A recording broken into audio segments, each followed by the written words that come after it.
오늘 우리가 읽은 하나님의 말씀은요, 디도서 3장 5절부터 6절 말씀입니다. 디도서 3장 5절부터 6절이에요. 우리 앞에 에어컨 좀 줄여주실 수 있을까요? 예. 꺼주시면 안 되겠죠? 덥겠죠? 예, 줄여만 주세요. 바람 소리가 굉장히 큽니다. 5절, 6절이고요. 우리 2절이니까요. 졸린데 같이 읽죠. 예. 디도서 3장 5절부터 6절입니다. 같이 읽겠습니다. 우리를 구원하시되 우리가 행한 바 의로운 행위로 말미암지 아니하고 오직 그의 긍휼하심을 따라 중생의 시승과 성령의 새롭게 하심으로 하셨나니 우리 구주 예수 그리스도로 말미암아 우리에게 그 성령을 풍성히 부어주사. 아멘.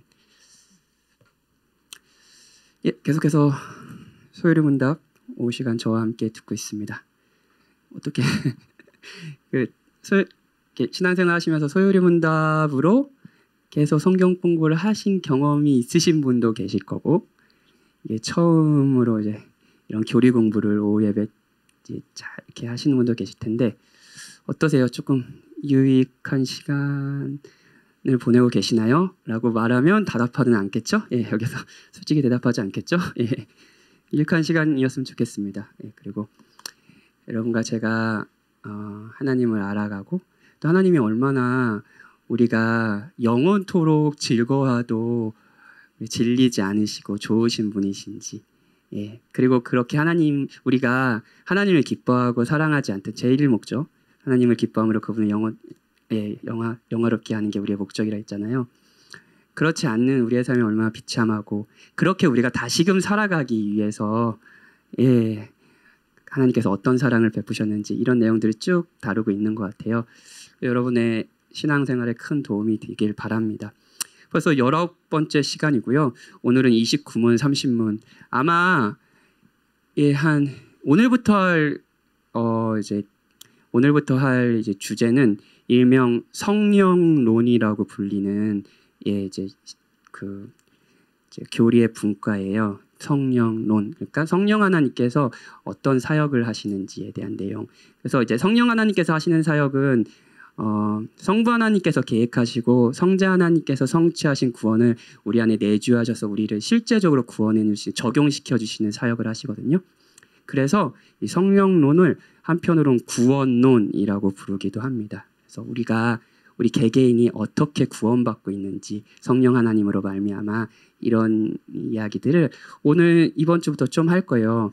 그리고 이 성령론이 끝나면은 이제 그 10계명을 배울 겁니다. 그때부터는 막 이제 5개씩 막 나가고 그럴 거예요. 그러면 올해 안에 끝날 수 있겠죠? 화이팅! 화이팅! 예, 지난주까지 죄와 비참에 빠진 인류를 위한 구속자가 누구인지 그리스도시라 그랬죠. 그리고 그 구속자가 어떤 사역을 했는지 살폈어요. 주 예수 그리스도가 우리의 구속자고, 그분이 낮아지실 때도, 그분이 하나님이시지만 우리와 같은 인간이 되신 비천한 환경에 처하실 때도, 그리고 높아지신 지금도 영원히 우리의 선지자, 제사장, 왕이라는 거, 그분이 그리스도시라는 거, 그분이 우리의 구속자라는 거, 그분으로 인해서 우리가 구원을 받을 수 있다라는 것을 지난 시간까지 배웠죠. 이런 구원론, 성령론 이런 건 기억하지 않으셔도 돼요. 근데 이제 나누는 부분이어가지고 설명을 드리는 거예요. 이걸 이제 기독론이라고 부릅니다. 기독교 할 때 기독이 무슨 뜻인지 아시나요? 혹시?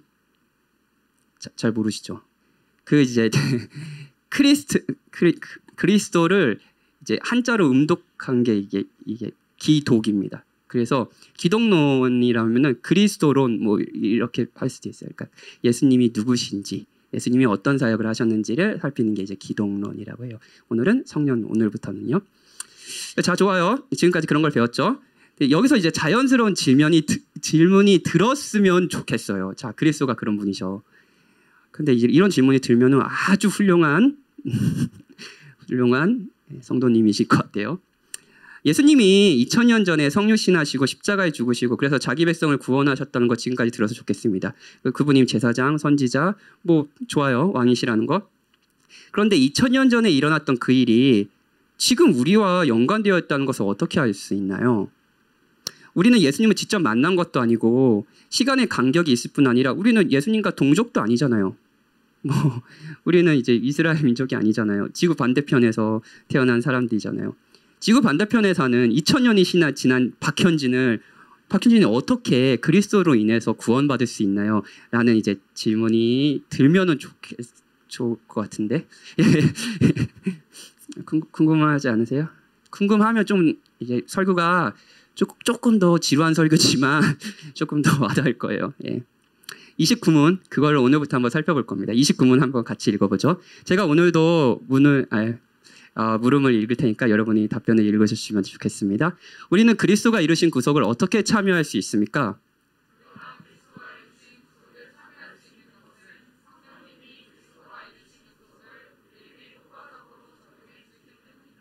예, 제가 답을 한번 다시 읽을게요. 우리가 그리스도가 이루신 구속에 참여할 수 있는 것은 성령님이 그리스도가 이루신 구속을 우리에게 효과적으로 적용해 주시기 때문입니다. 이렇게 답을 해요. 우리가 그리스도가 이루신 구속에 어떻게 참여할 수 있습니까? 이걸 조금 더 쉬운 말로 하면 우리는 어떻게 구원을 받습니까? 예, 라고 묻는 거예요. 우리는 좋아요. 그리스도가 그런 사역을 하셨다고요? 그러면 그분의 사역으로 인해서 우리가 어떻게 구원을 지금 받을 수 있는 건가요? 라고 하는 질문을 하는 거죠. 영문을 제가 준비를 하려다가 못했는데 영문을 보면 이 답변의 문장 전체 구조가 확실히 드러나는데요. 이 답에 전치사 by가 2번 쓰입니다. 정확히는 3번 쓰이는데 중요하게 2번 쓰입니다. by의 전치사는 이렇게 해석되죠. 뭐뭐에 의해서, 뭐뭐로 뭐 이렇게 해석되잖아요. 그러니까 이것으로 이제 뭐랄까요? 구원을 받을 수 있었다. 이것 때문에 구원을 받을 수 있다. 이제 by가 2번 쓰이는 거예요. 구원의 주체를 이제 by라는 전치사를 통해서 보여주는 거죠. 첫 번째 by는 뭐냐면요. 그리스도입니다. 그리스도가 이루신 구속이에요. 여기 나오죠? 그리스도가 이루신 구속을. 그리스도 앞에 by가 있어요. 지금까지 배웠듯이 그리스도가 자기 백성의 죄값을 치르셨기 때문에 구속이 있는 거지 우리가 무엇을 해서 구속을 받은 것은 아닙니다. 온전히 한 사람이 구원을 받는 것은 그리스도의 사역에 전적으로 의존되어 있습니다. 우리는 그리스도의 구속으로 구원을 받습니다. 그리스도로요. 계속 배웠죠? 계속 강조했던 지점이죠. 그리고 두 번째 바위가 있습니다. 두 번째 바위는 성령님입니다. 성령님이 할 때 여기 앞에 바위가 있는 거예요. 성령님은 그리스도가 이루신 구속을 우리에게 효과적으로 적용시켜 주시는 겁니다. 그리스도가 구속을 하신 일들요. 실제로 2000년 뒤에 다른 곳에서 사는 우리가 구원을 받는 이유는요. 성령 하나님께서 우리 안에 내주해 주셔서 그리스도가 있으신 그 구속의 혜택을 우리에게 적용시켜 주시기 때문이에요. 적용이라는 말이 어렵다면 구속의 혜택, 이 구속을 받으면서 누릴 수 있는 구속을 실제로 누리게 하는 그런 모든 이것이 우리 것이 될 수 있도록 만들어 주시는 거예요. 그게 성령 하나님께서 이 시간 우리 안에서 하시는 사역입니다. 소위문답은 어떻게 구원에 참여하는가, 어떻게 우리가 구원을 받는가라는 질문을 하면서 성경의 가르침을 통해 답변하는데요. 의도적으로 이렇게 얘기하는 거예요. 그 주체가 우리가 아니라는 걸 강조하는 거예요. 우리가 한 무엇 때문이 아니라 우리가 죄를 범해 비참의 상태에 빠졌지만 그리스도가 구속을 이루시고 그리고 성령 하나님께서 우리 안에서 그리스도가 이루신 그 구속의 혜택을 실제로 우리 안에 적용하시고 누리게 하시는 일을 지금 이 시간도 하신다라는 거예요.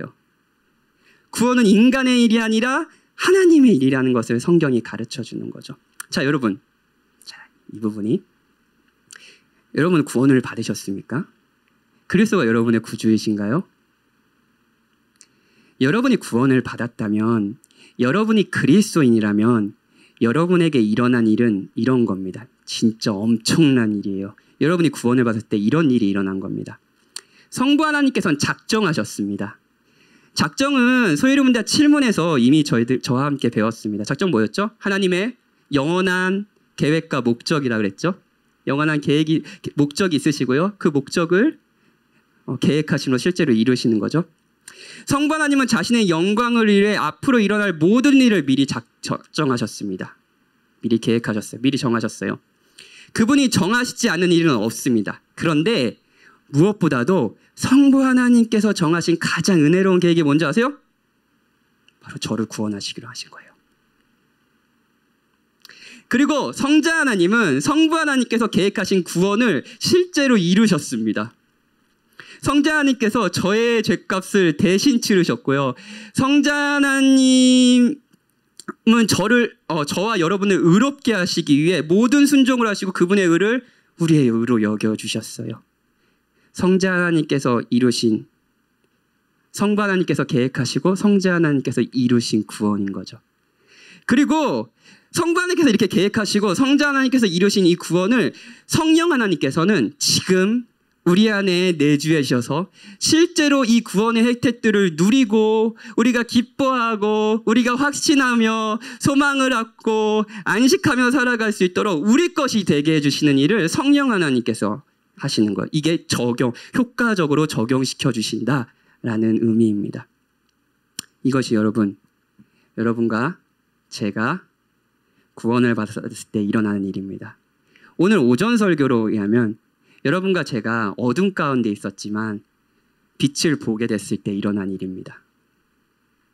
온 만유의 주인이시고 모든 것을 통치하시는 그분 삼위 하나님께서 여러분과 저를 구원하시기 위해 바로 이 일을 하신 거예요. 구원은 삼위 하나님의 일입니다. 결혼식을 보면 이 그림을 확실히 알 수 있어요. 자, 결혼식, 이제 저도 결혼을 했는데 결혼식을 하면은 가장 가운데 누가 있죠? 요즘은 없는 결혼식도 있는데 사실 이 없는 결혼식은 그러니까 예배가 아닙니다. 예, 결혼은 저희 성도들은 결혼을 예배로 드리잖아요. 근데 앞에 이제 주례자가 있죠, 중간에. 그런 생각 해보셨어요? 그런 생각, 신랑 신부가 결혼식의 주인공인데 왜 주례자가 가운데 저렇게 서 있을까? 이런 생각 혹시 해본 적 저만 했군요. 예. 결혼을 주관하는 주례자가 있습니다. 그렇죠? 이 주례자는 구원을 총괄하고 주관하시는 성부 하나님을 의미합니다. 그리고 신랑은 먼저 들어와서 신부를 기다립니다. 이 신랑은 누굴까요? 이 신랑은 성자 하나님이겠죠? 그렇죠? 그리고 신랑에게로 가는 신부가 있죠. 그 신부는 뭐예요? 교회예요. 구원받은 자신, 하나님의 백성들, 바로 여러분과 저죠. 그리고 이 신부를 신랑에게 이끄는 누가 있죠? 신부의 아버지가 있잖아요. 근데 요즘에 그냥 나오기도 하고 뭐 신랑 신부가 같이 나오기도 하는데 이건 정확히 말하면 성경적인 그림은 아닙니다. 근데 원래는 신랑이 있고 신부의 아버지의 손에 이끌려 신랑에게 가죠. 그럼 신부의 아버지는 누굴까요? 이건 성령님을 의미합니다. 즉 신부의 아버지가 신부의 손을 잡고 신부를 신랑에게 인도하듯 성령 하나님은요 우리 안에 내주해 주셔서 우리를 그리스도께로 이끄시는 거예요. 그리스도가 정말로 여러분의 제사장이고 여러분의 왕이시고 여러분의 선지자를 깨달아 알게 하는 거예요. 그분이 하나님이시지만 우리와 같은 인간이 되셨다라는 것의 영광, 그리고 그분이 우리의 죄가 되어 십자가에 죽으셨다라는 것이 우리에게 어떤 것을 의미하는지 우리가 알고 누리게 하시는 일을 성령 하나님께서 우리 안에서 내주해서 하시는 거예요. 이게 성령 하나님의 일입니다. 성령 하나님의 일이라고 하면 저는 이제 이게 좋은 건지는 모르겠는데 제가 어려서부터 여러 교단에서 신앙생활하는 경험을 했습니다. 제가 이제 태어나서 저희 어머니와 함께 다녔던 곳은 감리교회였어요. 그리고 이제 중간에는 어머니가 이제 그 순복음교회를 다니기도 했고요. 저는 이제 모교가 성결교단에 그래서 교단을 했고 저는 이제 제 장로교회 목사가 됐죠. 뭐야 정체성이 너는 누구니 이런 생각을 했을 거예요. 근데 각자 교단마다 특히 이제 은사주의의 교단에서는 성령님을 대하는 우리의 마음가짐이 뭐랄까요? 어떤 능력이나 은사, 그래서 우리가 마치 부리는 영 같은 느낌이 들었던 적이 많이 있었던 것 같아요. 모든 이제 은사주의가 그렇지는 않습니다. 근데 그런 색깔이 있는 거죠. 근데 성령님이 하시는 가장 중요한 사역이 뭘까요? 물론 그분은 우리에게 은사도 주시고 우리의 필요한 은사도 주시고 우리를 위해서 기도하시고, 예, 친히 기도하시고 하시지만 성령 하나님이 가장 중요한 사역, 그리고 이 모든 사역의 핵심된 이 사역으로 말미암아 사실 은사도 주시고 뭐 하시는 거예요. 이 사역의 가장 핵심적인, 가장 중심에 서 있는 사역은 뭐냐면은 그리스도께로 우리를 이끄시는 거예요. 2000년 전에 십자가에 죽으시고 부활하신 그 그리스도가 우리의 구주라는 걸 우리가 확신하고 누리게 하시는 사역을 지금 성령 하나님께서 우리 안에 내주해 주셔서 하시는 겁니다. 이게 우리가 구원을 받는 이유예요. 구원은 우리의 일이 아니고요, 삼위 하나님께서 하신 일이고요, 우리는 이 구원을 우리의 값을 내고 산 것이 아니라 삼위 하나님의 선물을 받는 것입니다. 이것을 은혜라고 부르죠. 자격 없는 자에게 대가 없이 베푸시는 하나님의 호의, 우리는 이것을 은혜라고 부르고요, 우리는 은혜로 구원을 받습니다. 그러면 30문을 계속 읽어볼게요. 성령님은 그리스도가 값주고 사신 구속을 우리에게 어떻게 적용하십니까? 한번 답을 읽어주시겠어요? 성령님이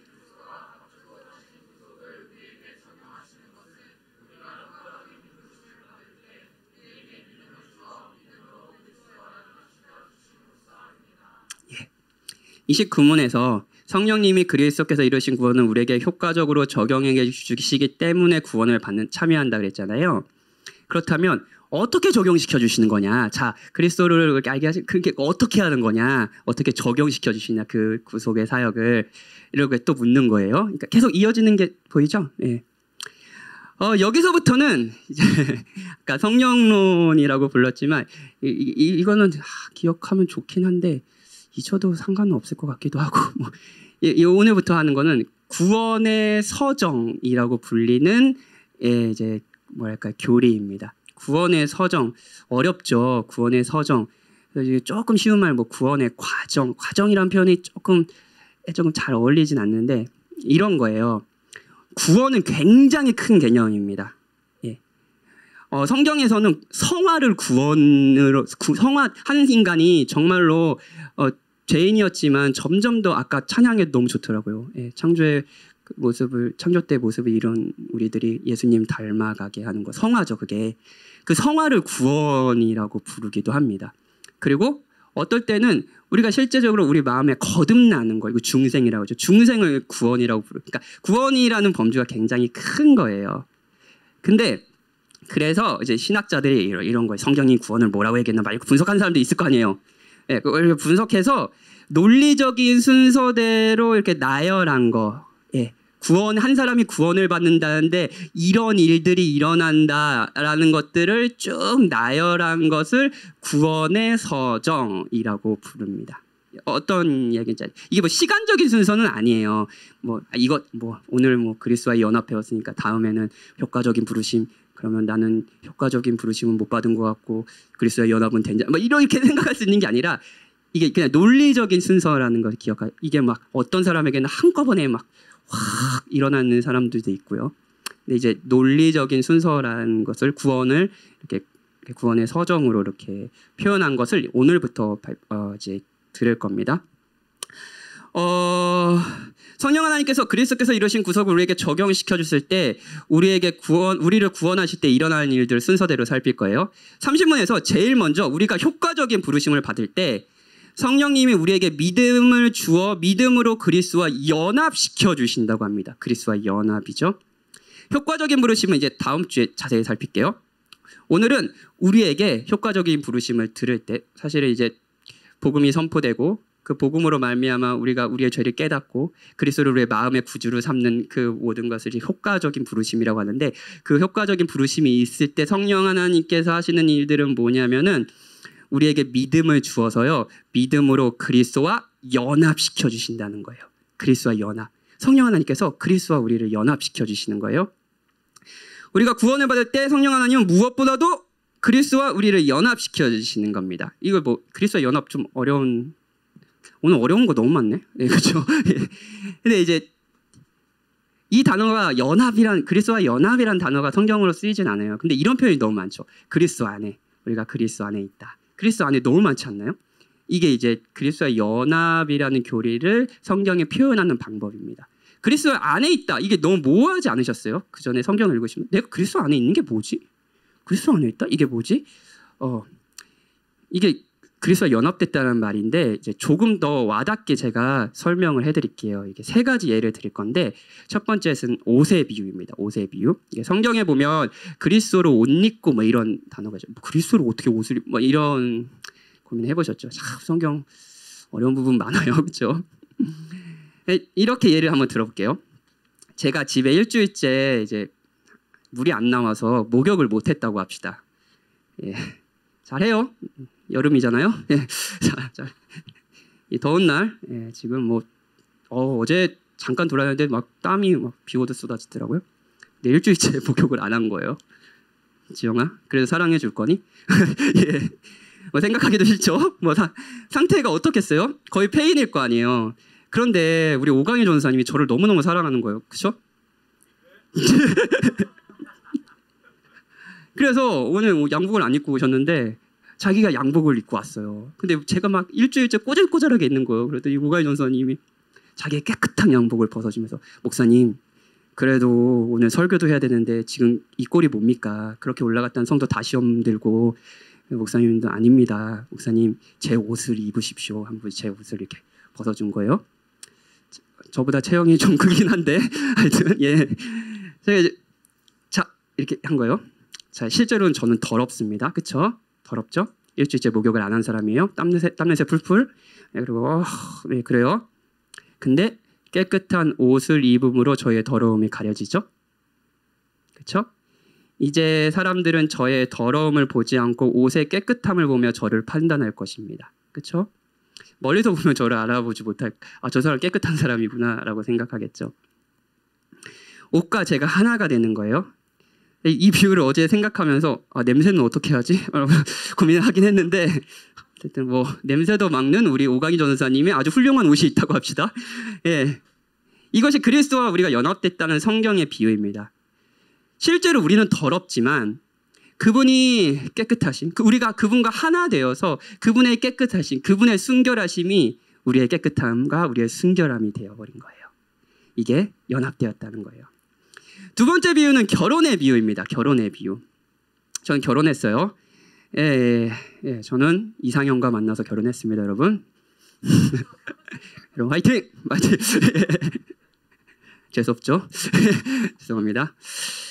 아무튼 이제 결혼을 하고 이제 사람들은 그냥 저를 박현진으로만 바라보지는 않습니다. 뭐 이제 제 아내 이름이 이상한데 이상아의 남편으로 보기 시작했어요. 만약 제가 굉장히 부끄러운 죄를 지었다면 그 죄는 저에게만 남아있지 않을 겁니다. 사람들은 그 죄로 제 아내도 바라볼 겁니다. 그렇죠? 만약 어떤 사람이 제 아내를 찾아가서 제 욕을 막 한다고 해봐요. 제 욕을 막 한다고 해봐요. 우리 김혜찬 어디 갔지? 항상 이럴 때마다 제가 생각나는 건 김혜찬인데 너 항상 왜 거기 앉아있지? 예. 김혜찬이 뭐 저한테 이제 박현진 뭐라고 욕한다고 할까? 뭐라고 욕했니 예찬아? 박현진 재수없어요! 뭐 이렇게 얘기했다고 해봐요. 아내를 찾아가서 이야기했다고 해봐요. 그러면 제 아내는 이제 자신이 수모를 당하는 느낌을 받을 거 아니에요. 아닌가? 갑자기 아닐 수 있다는 의심이 드는데 너는 박현진의 모든 것을 알게 됐구나. 그래 그 재수없는 인간이 이렇게 아닐 거예요. 예. 자신의 이제 수모를 당한다는 느낌이 들겠죠. 왜냐면 죄욕을 했는데요. 그렇죠? 근데 저와 제 아내가 한 몸이 됐기 때문이겠죠. 저의 영광이 아내의 영광이 된 거예요. 제 아내의 수치가 저의 수치가 되어버린 겁니다. 이것이 연합이에요. 이제 우리의 수치가 그리스도의 수치가 되었습니다. 그리고 그분이 죽음이 바로 우리의 죽음이 되었습니다. 그분은 수치스러운 존재가 아니지만 우리의 수치가 그분의 수치가 되었기 때문에 그분은 수치를 당하셨고요. 그리고 죽음을 당하셨습니다. 이제 그리스도의 영광과 성취가 우리의 영광과 성취가 되었습니다. 우리는 하나님 옆에 의롭지 못한 자들이지만 그분이 인간으로서 순종한 모든 의가 하나님 율법에 순종한 모든 의가 우리의 의로움이 되었습니다. 우리는 하나님 앞에 합당한 자녀라는 호칭을 얻게 될 것이고요. 이는 내 사랑하는 아들이요 내 기뻐하는 자라라는 평가를 받게 될 것입니다. 그리스도의 평가, 그리스도의 영광이 우리의 평가가 됐어요. 성자 하나님과 저는 연합을 할 때 목사님도 그렇고 저희 교역자들이 이런 표현을 쓰는 거 되게 좋아해요. 성부 하나님이 저와 동일시된 거예요. 동일시. 따로 떼어놓고는 설명할 수 없는 존재가 되어버린 거예요. 나와 그리스도를 떼어놓고는 설명할 수 없는 존재가 내가 되어버린 거예요. 이게 그리스도와의 연합입니다. 그리스도와의 연합을 잘할 수 있는 마지막 예는 제가 최근에 겪었던 예화입니다. 이제 박이한 등장. 예. 우리 항상 제 설교에 예화로 등장하는 첫째 아들. 오랜만에 등장하는 것 같아요. 그렇죠? 저는 첫째 아들 진짜 좋아요. 너무 좋아하고 너무 사랑스럽고 귀엽고 너무 꼴보기 싫고 예. 복잡한 마음입니다. 근데 제가 제일 좋아하는 시간이 있어요. 제일 좋아하는 시간. 이거 설교 시간에 한번 얘기한 것 같은데 잠자기 전에 같이 누워서 이제 저랑 이제 이한이랑 주로 자는데 이제 잠자기 전에 주워서 이렇게 이한이랑 대화를 나누는 거예요. 왜 잠자기 전이냐? 평소에 하면 안 되냐? 평소에는 막 에너지가 넘쳐가지고 막 대화가 안 돼요. 막 이렇게 막 뛰어놀고 막 저 누워 있으면 밟고 막 뛰어내리고 막 이제 근데 이제 잠들기 전에 얘가 약간 정신이 나가거든요. 약간 축 늘어져요. 이렇게 축 늘어지고 아빠가 무슨 말 하나 이렇게 들어요. 그때는 이제 들어요. 그러면 이제 그때는 이제 그때 빨리 대화해야 돼요. 한 10분, 예, 10분. 그때 되게 저한테 중요한 시간입니다. 이때 아들과의 중요한 대화를 해야 된다. 이때 복음을 전해야 된다. 막 이런. 설교 시간에 몇 번 예화를 썼는데 저한테 진짜 정말 중요한 시간이고 되게 온갖 달콤한 대화 막 이런 것들이 되게 막 아빠가 널 얼마나 사랑하는지 아니 막 그래서 막 그 전에 막 소리 지르고 막 난리치다가 예, 막 미안해 막 무슨 막 그러고 예 그래요 막 제가 박이한과 연애를 하고 있습니다. 그런데 어느 날 이놈이 저한테 이렇게 얘기하는 거예요. 진짜 이 얘기를 듣고 되게 감격스러우면서 묘한 감정이 들었어요. 이렇게 얘기하는 거예요. 아빠는 나의 가장 좋은 친구지? 이렇게 얘기하는 거예요. 아빠는 나의 가장 좋은 친구지? 기분이 묘했습니다. 일단 박이한이 이 말을 저에게 먼저 할 것이라고 생각도 못했어요. 박이한이 막 까불고 말 안 들을 때 내가 네 친구냐? 이렇게 했을 때 이제 나올 거라고 생각했는데 얘가 이제 제가 말하기도 전에 아빠가 나의 가장 좋은 친구지라고 묻는 거예요. 제가 뭐라고 대답했을까요? 그건 아니야. 이렇게 제가 뭐라고 대답하면 이렇게 대답했습니다. 맞아. 아빠는 이한이 가장 좋은 친구야. 이한이가 1살 때도 그렇고 5살이 된 지금도 그렇고 이한이가 아빠처럼 어른이 되고 이한이가 누군가의 아빠가 되고 그때도 아빠는 이한이의 가장 좋은 친구일 거야. 이렇게 얘기했어요. 40살 저 40살이에요. 많이 먹었죠? 저는 그 순간에 5살이 되는 것을 주저하지 않았습니다. 이한이와 동일시되는 거예요. 제가 이렇게 말한 이유는 단순히 아이를 감동시켜주고 아이에게 뭐 이렇게 아이의 마음을 안정시켜주고자 이 정도가 아닙니다. 이게 제가 그리스도께 받은 사랑이기 때문입니다. 그리스도는 이렇게 얘기하셨어요. 제자들에게요. 이제부터 너희를 종이라 하지 아니하리니 종은 주인이 하는 것을 알지 못함이라. 너희를 친구라 하였노니 내가 너희 아버지께 들은 것을 다 너희에게 알게 하였음이라. 요한복음 15장 15절이에요. 40살 난 아빠가 5살이 되는 것은 그래서 40살 난 남자가 5살 난 남자와 동일시되는 것은 꽤 큰 헌신입니다. 이한이가 막 노래를 틀고 얘는 좀 흥이 많은 아이거든요. 노래 추면 춤을 막 춰요. 그러면 아빠도 춰! 저도 쳐야죠. 뭐 어떡해요. 예. 그리고 이제 혼자 뛰어놀고 막 장난감 갖고 혼자 놀았으면 좋겠거든요. 이제 아빠도 해. 그러면 이제 저도 같이 가서 막 와 로버트 너무 멋있어. 미니 특공대 최고 막 이렇게 해줘야 돼요. 5살이 돼야 되는 거죠. 굉장히 큰 헌신입니다. 그렇죠? 아빠가 얼마나 어려운지 아세요, 여러분? 그런데 비교되지 않는 사랑을 제가 받았습니다. 하나님이신 그리스도가 인간이 저와 같은 존재가 되어주셨어요. 이것이 제가 영광스럽게 받은 사랑입니다. 그리스도가 저와 동일시되는 것을 부끄러워하지 않으셨습니다. 우리 안에 내주해 주시는 성령 하나님께서 우리를 구원하실 때 하시는 일은 그리스도와 우리를 연합시켜 주시는 것입니다. 이제 그리스도와 뗄 수 없는 사람이 되게 하시는 거예요. 그리스도를 제외하고 설명이 되지 않는 사람이 되게 하시는 거예요. 마치 신부의 손을 잡고 신랑에게 신부를 이끄는 아버지처럼 성령 하나님은 저를 그리스도께로 이끄셨고 그리스도와 연합되게 하셨어요. 이게 제가 받은 영광이고요. 그래서 기꺼이 저는 제 아들에게 아빠가 너의 친구야 라고 이야기할 수 있었던 거죠. 무엇보다도 30문은 성령 하나님께서 우리를 그리스도와 연합시켜 주실 때 믿음을 주어 믿음으로 그렇게 하신다고 믿음을 2번이나 강조하고 있어요. 왜 믿음을 강조할까요? 이 그리스도와 연합을 되었을 때 왜 믿음을 강조할까요? 성경에서 믿음이라는 말이 나올 때는 항상 이 개념을 생각하시면 좋습니다. 거의 대부분이에요. 믿음의 반대말은 행함입니다. 믿음으로 그리스도와 연합되게 하셨다는 것의 반대말은 우리의 행함으로 그리스도와 연합되게 하셨다라는 말이에요. 우리의 행함으로, 우리가 경건하게 살아서, 우리가 의로워서, 우리가 가진 것이 많아서 그리스도와 연합된 것이 아닙니다. 믿음으로입니다. 우리는 아름다운 신부가 아니지만, 영광스러운 신랑을 맞을 준비된 신부가 아니지만, 자격이 없는 우리가 그리스도의 신부가 되었습니다. 이게 믿음으로 그리스도와 연합되었다라는 의미입니다. 우리는 40살 난 어른과 동등한 대우를 받을 만한 성숙한 아이가 아니지만 기꺼이 아들과 친구가 되어주고 동일시 되어주셨다는 거예요. 우리는 자격이 없지만 은혜로 그리스도와 연합되었습니다. 이것이 믿음으로 그리스도와 연합시켜 주신다라는 의미입니다. 이 사랑을 받고 싶지 않으십니까?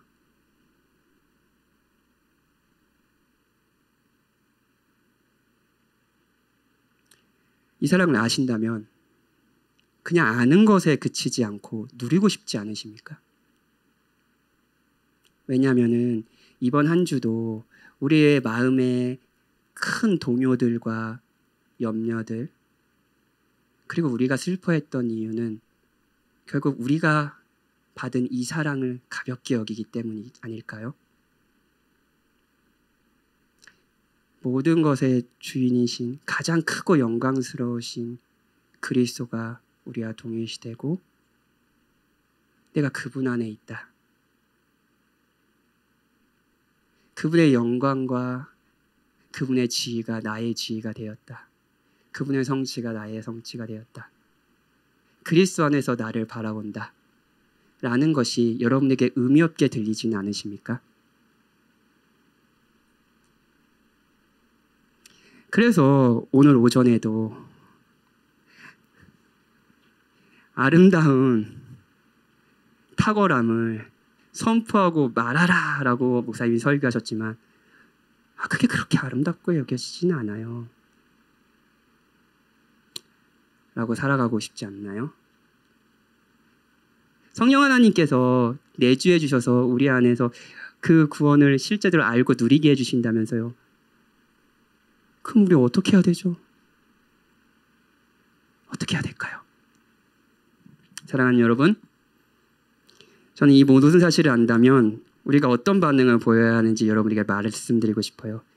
만약 여러분이 그리스도인으로 오래 살았지만 오늘 한 이야기들이 내 이야기처럼 들리지는 않아요 라는 생각이 든다면 오늘 이야기를 들으면서 우리는 어떤 반응을 보여야 할까요?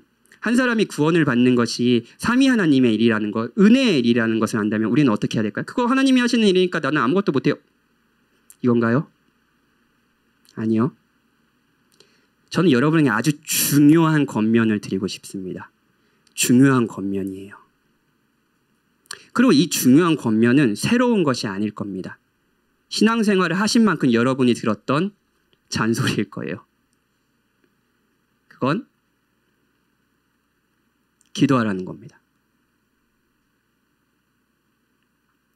기도라는 종교적인 공로를 쌓아서 구원을 받으라는 의미가 아닙니다. 존재하는 모든 종교에서 신과 교제하는 기도라는 행위가 있습니다. 종교 행위가 있어요. 근데 모든 종교 행위에서 기도는 자신의 공로를 쌓는 방법입니다. 그렇죠? 근데 기독교는 달라요. 기독교는 나를 위해서 모든 것을 하신 그분께 우리가 나아가는 겁니다. 그분을 의지하는 거예요. 모든 은혜, 구원과 모든 변화가 당신께 있으니 당신께 무릎을 꿇겠습니다 라는 우리의 표현입니다. 이게 기도예요. 영원한 생명을 얻는 것이 바로 삼위 하나님의 일이라면 이제 그분께 매달리는 겁니다. 누가복음 18장에서 예수님께서는 제자들에게 항상 기도하고 낙심하지 말 것을 이제 비유로 가르치셨어요. 거기에 이제 하나님을 두려워하지 않고 사람을 무시하는 불의한 재판장의 비유가 나와요. 과부가 그 불의한 재판관을 계속 찾아가는 거예요. 자신의 억울한 일을 호소했어요. 왜 재판관이었을까요? 왜 이 사람이 불의해서 계속 들어주지 않는데 왜 불의한 재판관을 계속 찾아갔을까요? 왜 그랬을까요? 만약에 이 원한을 풀어줄 수 있는 게 다른 존재도 있다면은 과부가 계속 불의한 재판관만 찾아갔을까요? 아니요. 과부에게는 그 사람밖에 없었을 겁니다. 그러니까 불의한 재판관을 계속 찾아갔겠죠. 그렇지 않나요? 다른 어떤 이 문제를 풀어줄 다른 어떤 존재가 있었다면 다른 존재를 찾아갔죠. 아이 저 나쁜 놈 욕하고 침 뱉고 안 가. 다른 데 가지 않았겠어요?